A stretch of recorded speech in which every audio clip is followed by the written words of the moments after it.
ఆయనతో నేను ప్రయాణం చేశాను. ఎందుకంటే ప్రతిరోజు ఆయన పక్కన కూర్చొని చిన్నపిల్లలాగా సార్ ఆ సినిమా ఎలా చేశారు సార్, ఈ సినిమా ఎలా చేశారు సార్, ఈ కామెడీ అంటే ఒక నాస్టాలజీ ఫీలింగ్ నాకు నా లైఫ్లో నేను మర్చిపోలేను ఈ జర్నీ. సో ఆయన అనుభవాలన్నీ కలిపి ఒక ఆవకాయ అన్నం ముద్దలా మా అందరికి వడ్డించారు. Thank you Chiranjeevi sir, thank you so much. And ఈ సినిమా 6 నెలల ప్రయాణం తర్వాత లాస్ట్ వర్కింగ్ డే రోజు చిరంజీవి గారు నేను మా ఇద్దరం ఒకరినొకరిని చూస్తూ ఆప్యాయంగా అఫెక్షన్గా నన్ను ఆయన హక్ చేసుకున్న సందర్భం నా లైఫ్లో నేను మర్చిపోలేను. And complete satisfaction. ఒక హీరోగా ఆయన నమ్మి నాకు ఒక అవకాశం ఇచ్చినందుకు ఆయన హ్యాపీ ఫీల్ అయ్యారు. ఒక డైరెక్టర్గా అలాంటి ఒక లెజెండరీ హీరోతో నేను పనిచేసినందుకు నేను హ్యాపీ ఫీల్ అయ్యాను. That shows this film is going to be ఎక్కడ వెళ్ళబోతుంది అనేది. అంత పాజిటివిటీ ఉంది. Thank you Chiranjeevi sir, thank you so much. And ఇక శంకర్ ప్రసాద్ గారు, చిరంజీవి గారి గురించి కాదు, ఇప్పుడు కాసేపు శంకర్ ప్రసాద్ గారి గురించి మాట్లాడాలి. అండ్ ఈ సినిమా కథ చెప్పిన తర్వాత, ఈ టైటిల్ చెప్పాక, సో ఆయన ఒరిజినల్ నేమ్తో ఒక క్యారెక్టర్ పెట్టి ఈ సినిమాలో ఎంత అల్లరి చేయాలో, ఎంత గోల చేయాలో అంత గోల చేసేసాను. అండ్ చాలామంది ఈ సినిమా ఒక ఎంటర్టైన్మెంట్ ఫిల్మే అనుకుంటున్నారు. ఈ సినిమాలో అంతకు మించిన ఎమోషనల్ డ్రామా కూడా ఉంది. అది మీరు సినిమాలో చూస్తే మీరు కనెక్ట్ అవుతారు.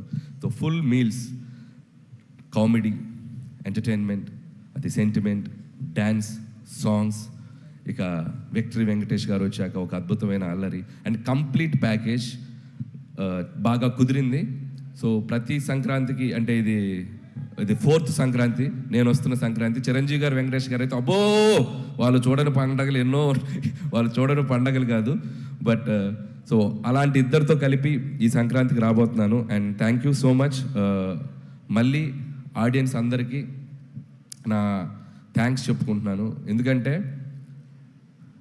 నా కెరియర్లో నేను ఈరోజు ఒక పాజిటివ్గా నిలబడుతున్నానన్నా, పాజిటివ్గా మాట్లాడుతున్నానన్నా, నా చుట్టూ ఎంత జరిగినా నేను ధైర్యంగా ముందుకెళ్తున్నానన్నా దానికి కారణం నా ఆడియన్స్. వాళ్ళు లేకపోతే నేను లేను. ప్రతి సినిమాని వాళ్ళు ప్రేమతో వాళ్ళ దగ్గరికి తీసుకొని ఆ సినిమాని అద్భుతంగా రెవెన్యూ సైడ్ కానీ సినిమాని కానీ ఎక్కడో నిలబెడుతున్నారు. సో వాళ్ళు లేకపోతే నాకు ఆ ధైర్యం రాదు. ఎందుకంటే కామెడీ ఎంటర్టైన్మెంట్ చేయడం చాలా కష్టం. అది టూ జడ్జిమెంటల్, క్రిటిసిజం ఎక్కువ ఉంటుంది. వాటన్నిటిని తట్టుకొని ఒక అద్భుతమైన ఎంటర్టైనర్స్ రాసి మీ ముందుకు తెచ్చి మీ మన్నలను పొందడం అనేది అదొక పెద్ద ప్రాసెస్. బట్ స్టిల్ అది అంత హ్యాపీగా, అంత ఆనందంగా, ధైర్యంగా చేయగలుగుతున్నామంటే ఓన్లీ బికాజ్ ఆఫ్ ఆడియన్స్.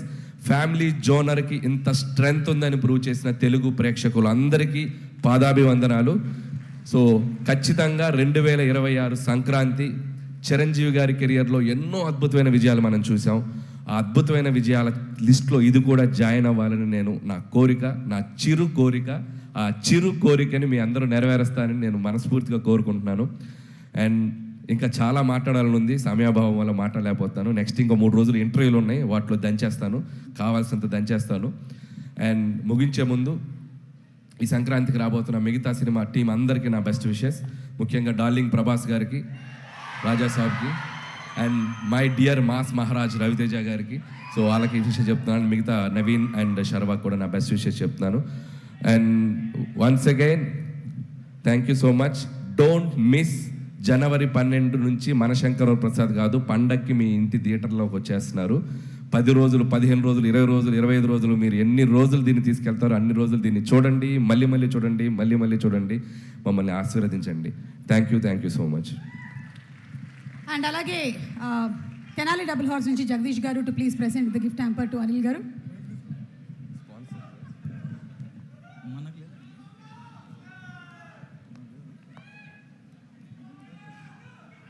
మాకు ఒకటి థ్యాంక్ యూ. అందరికీ క్షమించాలి. ఇంకొక ఇంపార్టెంట్ వ్యక్తుల గురించి చెప్పాలి. మా పిఆర్ఓస్ వంశీ అండ్ శేఖర్, ఇద్దరు రండి.